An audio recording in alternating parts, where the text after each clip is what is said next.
আজকে আমরা একটা আকায়েদ সম্পৃক্ত গুরুত্বপূর্ণ একটা মাসালা নিয়ে আলোচনা করব। তাই সকলকে আবেদন রাখছি, সকলের কাছে ভিডিওটা একটু মনোযোগ সহকারে দেখলে অনেক ফায়দা হবে। সে দেখেন, আমরা ফিকহের কিতাবে পড়েছিলাম যে ইজতিহাদের মধ্যে দুইটা দিক থাকে, একটা সওয়াব ও খাতা। যে মুজতাহিদের ইজতিহাদ হোক, মুফাসসিরের হোক, মুহাদ্দিসের হোক, ইজতিহাদটা সঠিকও হতে পারে, ভুলও হতে পারে। কিন্তু রসুল সাল্লাল্লাহু আলাইহি সাল্লাম যেগুলো ইজতিহাদ করেছেন, রসুল সাল্লাল্লাহু আলাইহি সাল্লামের কি সাল্লামের কি ইজতিহাদের মধ্যে কোনো ভুল হওয়ার সম্ভাবনা আছে? অনেকে না বুঝে এখানে এশকাল তুলেন যে নবী আলাইহিস সালামেরও নাকি ভুল হয়েছে। নাউজুবিল্লাহ মিন যালিক। এতটুকু যদি কারো ধারণা হয়, বিন্দু মাত্র ধারণা হয়, একটুও ঈমান থাকবে না। তাই রাসূল সাল্লাল্লাহু আলাইহি সাল্লাম মাসুম, নবী আলাইহিস সালাম ছিলেন মাসুম। বিষয়টা বোঝার জন্য আমাদের বিস্তৃত আলোচনায় যেতে হবে। তাই সংক্ষেপে বলে দিচ্ছি আলোচনাটা। এই যে এই কিতাবে পেয়েছি, আল মাদখাল ইলা দিরাসাতিল ফিকহ ওয়াল ফাতাওয়া, আমার উস্তাদ মুফতি মিজানুর রহমান সাঈদ সাহেব হুজুরের কিতাব। যে এখানে 13তম পৃষ্ঠা থেকে প্রায় 23তম পৃষ্ঠা পর্যন্ত বিস্তৃত আলোচনা করেছেন হুজুর। কমপক্ষে 11-12 পৃষ্ঠায় আলোচনা করেছেন। এখানে আমি অতি সংক্ষেপে এখানে বলছি, আকায়েদটা শুদ্ধ হওয়ার জন্য। যে আল্লাহ রাব্বুল আলামিন রাসূল সাল্লাল্লাহু আলাইহি সাল্লামকে উবাই ইবনে সালুলার জানাজার নামাজ পড়ার জন্য রসুলকে ধমক দিয়েছিলেন। যে বলছিলেন, ওয়ালা তুসাল্লি আলা আহাদিম মিনহুম মাতা আবাদা ওয়ালা তাকুম আলা কবরি। হে নবী, আপনি এই সমস্ত মুনাফিকের জানাজায় আর কখনো জানাজা পড়বেন না, এদের জানাজা এবং কি এদের কবরের পাশে উপস্থিত হবেন না। তাহলে রসুল যে উবাই ইবনে সালুলার জানাজা পড়েছিলেন ইজতিহাদ করে, রসুলের ইজতিহাদটা কি ভুল? তাহলে বোঝা যায় রসুল মনে হয় ভুল করেছেন। অনেকে এরকমটা একটা দলিল দেয়। আবার কেউ বলে উসারায়ে বদরের যে বন্দীদের সম্পর্কে উমর রাদিয়াল্লাহু তাআলা আনহুর ফয়সালা ছিল যে এদেরকে একদম হত্যা করে ফেলা, কেটে ফেলা, যার যে আত্মীয় আছে সে তাকে মারবে। কিন্তু আবু বকর রাদিয়াল্লাহু তাআলা আনহু সহ কিছু সাহাবীর পরামর্শ ছিল ছেড়ে দিতে, ফিদিয়া নিয়ে ছেড়ে দিতে ইত্যাদি। কিন্তু রাসূল সাল্লাল্লাহু আলাইহি সাল্লাম এখানে যে ছেড়ে দিলেন, তাহলে আল্লাহ রাব্বুল আলামিনের পরে আয়াত নাজিল করছেন। আয়াত নাজিল করে আল্লাহ রাব্বুল আলামিন রাসূলকে বলছেন যে তুরিদুনা আরযাদ দুনিয়া, হে নবী আপনি কি কিছু পার্থিব মাল চান? যে মাল নিয়ে এদেরকে ছেড়ে দিলেন। আল্লাহর তো এরকম চাচ্ছিল না। আল্লাহর ইচ্ছা ছিল হাত্তা ইউসখিনা ফিল আরদি, যে জমিনে তাদেরকে হত্যা করে ফেলা, এটা তো আল্লাহর ইচ্ছা ছিল। তাহলে বোঝা যায় রসুল মনে হয় ভুল করেছেন। এই যে এশকালগুলা আমাদের মাঝে আসে, এই এশকালগুলো আসলে না বুঝার কারণে আসে। অনেকেই বলে বিস্তৃত আসলে এই জিনিসটা বুঝতে হলে এখানে আকায়েদের একটা মাসালা বুঝতে হবে। রসুল সাল্লাল্লাহু আলাইহি সাল্লাম যে মাসুম ছিলেন, এই বিষয়টা যদি কারো বিশ্বাস না করে, তার বিন্দু মাত্র ঈমান থাকবে না। এখন আমরা আলোচনায় আসি। আসলে তাহলে এইগুলো আল্লাহ রাব্বুল আলামিন এইভাবে নবী আলাইহিস সালামকে ধমক কেন দিলেন? রসুলকে এইভাবে যে বললেন আর পড়িও না, তাহলে বোঝা যায় মনে হয় রসুলের ভুল হয়েছে না? জি, কখনো না। আসলে এইগুলো আমাদের না বুঝার কারণে হয়, বুঝার কমতি থাকার কারণে হয়। বিষয়টা দেখেন, প্রথমে বুঝার জন্য বলছি যে ওহী আসলে দুই প্রকার। একটা ওহী হলো মাতলু, আর একটা ওহী হলো গায়রে মাতলু। মাতলু হলো কুরআন, সবাই জানে, যেটা তেলাওয়াতকৃত। আর গায়রে মাতলু হাদিসে নববী। এই গায়রে মাতলু ওহীটা হলো 3 প্রকার। একটা হলো হাদিসে কুদসি, আর একটা হলো হাদিসে তাওকিফি, আর একটা হলো হাদিসে তাওফিকি। বিষয়গুলো খুব ইম্পর্টেন্ট, গুরুত্বপূর্ণ, বুঝতে হবে।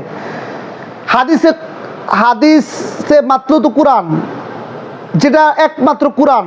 আল্লাহ রাব্বুল আলামিন ওয়াহি নাজিল করছেন। ওয়াহি 2 প্রকারের। 1 নাম্বার প্রকার হলো মাতলু, এটা গেল কোরআন। গায়রে মাতলু বললাম 3 প্রকার। 1 নাম্বার প্রকার ছিল, এটা হলো হাদিসে কুদসি কোনটা? যেখানে আল্লাহ রাব্বুল আলামিন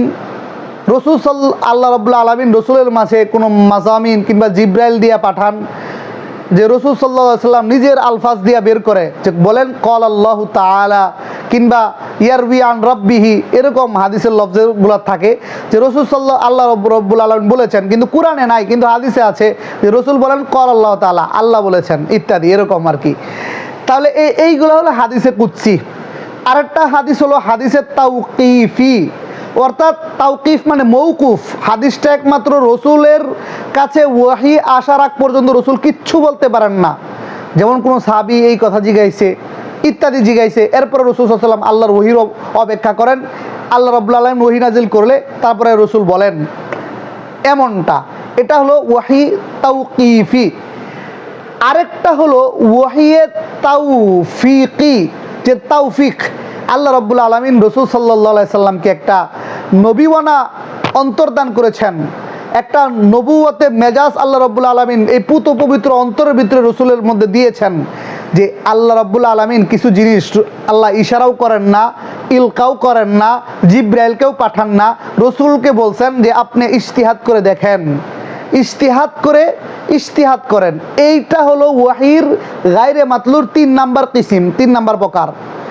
সেটা কি? ওহিয়ে তাওফিকি, অর্থাৎ তাওফিক, আল্লাহ যাকে তাওফিক দান করছেন রসুলকে। এটার আবার 3টা হালাত রয়েছে। এই ওহিয়ে তাওফিকিটা আবার 3 প্রকার। 1 নাম্বার দেখেন যে ওয়াহিটা রসুল সাল্লাল্লাহু আলাইহি সাল্লামের পরিপূর্ণ আল্লাহ রাব্বুল আলামিনের মানসার পরিপূর্ণ মুখালেফ হবে, কিন্তু হলেও রসুলের জবান দিয়ে আল্লাহ এটা বের করাবেন না, দুনিয়াতে এটা আসবেও না, কেউ জানবেও না, একমাত্র অন্তরে হইতে পারে কোনো একটা সন্দেহ সৃষ্টি হয়েছিল, বলার আগে আল্লাহ রাব্বুল আলামিন তার ওয়াহি নাজিল করে আসমান থেকে অন্তরের মধ্যে ইলকা করে ঠিক করে দিছেন, কিন্তু রসুলের জবান দিয়া বের হয় নাই। কারণ নবী আলাইহিস সালামের যদি কোনো ভুল হইতো আল্লাহ তৎক্ষণাৎ ওহী নাজিল করে সংশোধন করে দিতেন। এটা কোনো মুফতির ইজতিহাদ না, মুহাদ্দিসের ইজতিহাদ না, এটা কোনো মুফাসসিরের ইজতিহাদ না, রসুলের ইজতিহাদের মধ্যে যদি কোনো খতা হয় তাহলে আল্লাহ সঙ্গে সঙ্গে ওহী দ্বারা ওটা ঠিক করে দেন। এই ঈমানটা না রাখলে আপনার ঈমানই মুমিনই হবেন না। তাহলে প্রথম বুঝলাম যে আল্লাহ রাব্বুল আলামিন ওয়াহি নাজিল করিয়া রসুলের মুখ দিয়ে বের করে দিয়েছেন। অন্তরে যদিও কোনো একটা মুখালেফ চিন্তা যদিও হয়ে থাকে আর কি, আল্লাহ রাব্বুল আলামিন হওয়ার আগেই বলার আগেই আল্লাহ রসুলের অন্তর থেকে ওইগুলা দূর করে একদম সঠিক সুন্দর কথাটা বের করে দিয়েছেন। অনেক হাদিস আছে, যে কোনো হাদিস হতে পারে, এটার মিসাল দেওয়া সম্ভব না। যেমন ইন্নামাল আমালু বিন্নিয়াত, এটাও হতে পারে। এটা আল্লাহ এবং রসুলই ভালো জানে কোন কোন হাদিস এরকম হইতে পারে। কারণ এরকম তো কোনো হাদিস নাই যে ভুল করছেন, যে এরপরে আল্লাহ তাআলা বলছেন রসুল এরকম বললেন না, ওইটা বলেন। ঠিক আছে, তাই আমরা গেল 1 নাম্বার। 2 নাম্বার সম্পূর্ণ আল্লাহ রাব্বুল আলামিনের মুতাবিক অর্থাৎ মুওয়াফিক হবে। তাওফিকের 2 নাম্বার প্রকার, সেটা হলো এই কিতাবে সুন্দর করে লেখছে, সেটা হলো যে আল্লাহ রাব্বুল আলামিন রাসূল সাল্লাল্লাহু আলাইহি সাল্লামকে যে একটা নবুয়তি মেজাজ দিয়েছেন, রাসূল সাল্লাল্লাহু আলাইহি সাল্লাম ইজতিহাদ করে একটা কথা বলছেন খুব সুন্দরভাবে। যেমন দেখেন রাসূল সাল্লাল্লাহু আলাইহি সাল্লাম যখন মদিনায় আসেন, মদিনায় আসার পরে দেখেন যে কিছু সাহাবীরা বায়ে মাদুম করছেন, যে বায়ে সলম আর কি, এটা পরবর্তীতে রসুল সলম নাম রাখছেন। জিনিস নাই, পণ্য নাই, আগে কিনা বেচা হয়ে যাচ্ছে। রসুল এটা দেখে বলে এটা তো এরকম বায়ে মাদুম।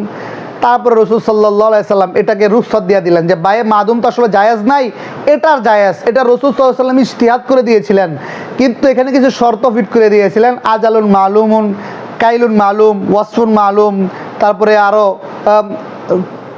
এগুলা ইত্যাদি শর্ত রাসূল সাল্লাল্লাহু আলাইহি ওয়াসাল্লাম এখানে কি করছিলেন, ফিট করে দিয়েছিলেন। তারপর আল্লাহ রাব্বুল আলামিনের ওটা মানসা মোতাবেক ছিল, আল্লাহও কোনো ওহী নাজিল করে নাই, এইভাবেই ছিল। তাই রাসূল সাল্লাল্লাহু আলাইহি সাল্লামের যদি কোনো ভুল হইতো আল্লাহ তো ওহী নাজিল করে ঠিকই করে দিতেন, বলার আগেই ঠিক করে দিতেন। কোনো চিন্তাও যদি ভুল হইতো, কিন্তু হওয়ার কোনো সম্ভাবনা নাই। এটা গেল 2য় প্রকার।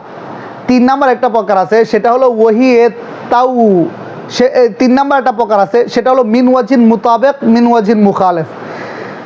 এইটাই হলো উবাই ইবনে সালুলের মাসআলা। যে অনেকে যে এশকালটা তোলেন, এশকালের জবাব শুনেন। সেটা হলো যে আল্লাহর রাসূল সাল্লাল্লাহু আলাইহি সাল্লাম একটা চিন্তা করছেন, যেই চিন্তাটা আল্লাহ রাব্বুল আলামিনের যেই পর্যন্ত রসুল কাজটা করছেন এই পর্যন্ত কাজটা আল্লাহর মানসা অনুযায়ী ছিল। আল্লাহ রাব্বুল আলামিন যেমনটা চাইছেন এমনটা অনুযায়ী এই কাজটা ছিল।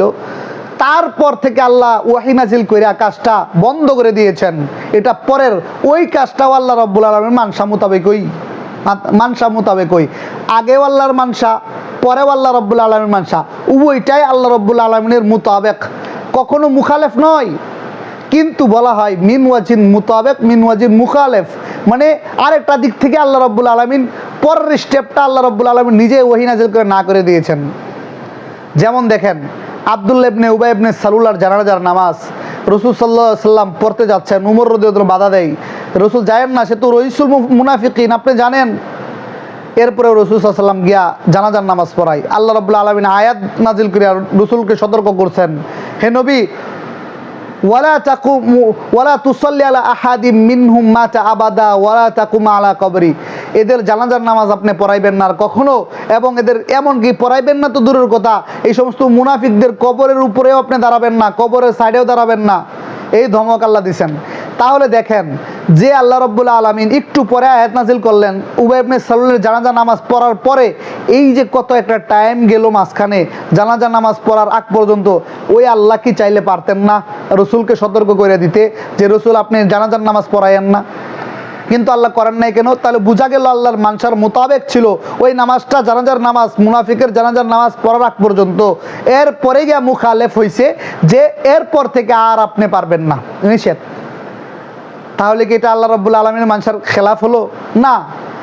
আল্লাহ এই আদেশ দেওয়ার পরে রসুলকে কখনো করেছেন কোনো মুনাফিকের জানাজার নামাজ পড়িয়েছেন? কোন নজির আছে, কোনো হাদিস আছে? না, নাই। তাই বোঝা গেল পুরাটাই আল্লাহর মানসাই ছিল। এইখানে আরেকটা বিষয় লক্ষণীয়, এটার আরেকটা প্রকার হলো মিনওয়াজিন মুখালেফ মিনওয়াজিন মুওয়াফিকের আরেকটা প্রকার হলো যে আল্লাহ রাব্বুল আলামিন একটা বিষয়কে কয়েকটা বিষয়ে আল্লাহ রুখসত দিয়া দেন, জায়েজ হুকুম দিয়া দেন। যেমন এই কাজটা করলেও জায়েজ, ওই কাজটা করলেও জায়েজ, ওই কাজটা করলেও জায়েজ, আল্লাহ রসুলকে জানিয়ে দেন। রসুল এখন আপনি ইজতিহাদ করে নেন কোনটা করবেন, এই তিনটা কাজে জায়েজ, আপনি কোনটা করবেন আপনি দেখেন। যেমন যুদ্ধে বন্দীদের ব্যাপারে উসারায়ে বাদার সম্পর্কে দেখেন আল্লাহ আয়াত নাজিল করছিল। যুদ্ধবন্দীদের ব্যাপারে বিধান হলো এদেরকে আপনি হত্যাও করতে পারবেন, ফিদিয়া নিয়ে ছেড়েও দিতে পারবেন, হত্যাও করতে পারবেন, ফিদিয়া নিয়ে ছেড়েও দিতে পারবেন, ইত্যাদি আপনি করতে পারবেন। এই বিষয়টা কি নাজায়েজ? হত্যা করা নাজায়েজ? ফিদিয়া নিয়ে ছেড়ে দেওয়া কি নাজায়েজ? না। গোলামবাদী বানানো কি নাজায়েজ? আগে না। কিন্তু আল্লাহর রুখসত দিয়া দিছিলেন যে আপনি কোনো টাকা পয়সা ছাড়াও ছেড়ে দিতে পারবেন, আবার আপনি চাইলে হত্যাও করতে পারবেন, যেহেতু কাফেররা মুসলমানদের বিরুদ্ধে যুদ্ধ করছে। কিন্তু আল্লাহ রাব্বুল আলামিন এইখানে আল্লাহ রসুলকে ইজতিহাদ করে দুই তিনটার মানে কোনটা আপনি পছন্দ করেন ওটা বাঁচার জন্য আল্লাহ রসুল ইজতিহাদকে রাখছেন। ইজতিহাদ রাখার পরে রসুল কিন্তু দেখেন এইখানে যে সব কিন্তু জায়েজ, সবগুলোই আল্লাহর মানসা চাওয়া, কিন্তু আল্লাহ রাব্বুল আলামিন রসুলকে দেখলেন রসুল কি করে, নবিউর রহমা রসুল সাল্লাল্লাহু আলাইহি ওয়াসাল্লাম মুসারে বদরকে আবু বকরের সিদ্ধান্ত মেনে ছেড়ে দিলেন, ফিদিয়া নিয়ে ছেড়ে দিলেন, যে এই যে করলেন। তারপরে বন্ধুকে ধমক দেয়, আসলে ধমক দেয় না, আল্লাহ রাব্বুল আলামিন রসুল সাল্লাল্লাহু আলাইহি ওয়াসাল্লামকে মায়া করে বলেন, ও আমার বন্ধু, যে আপনি যে রসুলকে বলছেন কেন, দেখেন প্রিয় মানুষ, সে যেন যেটা বলবে, যে ইজতিহাদটা করবে সেটা যেন আমার মানসা মোতাবেক হয়।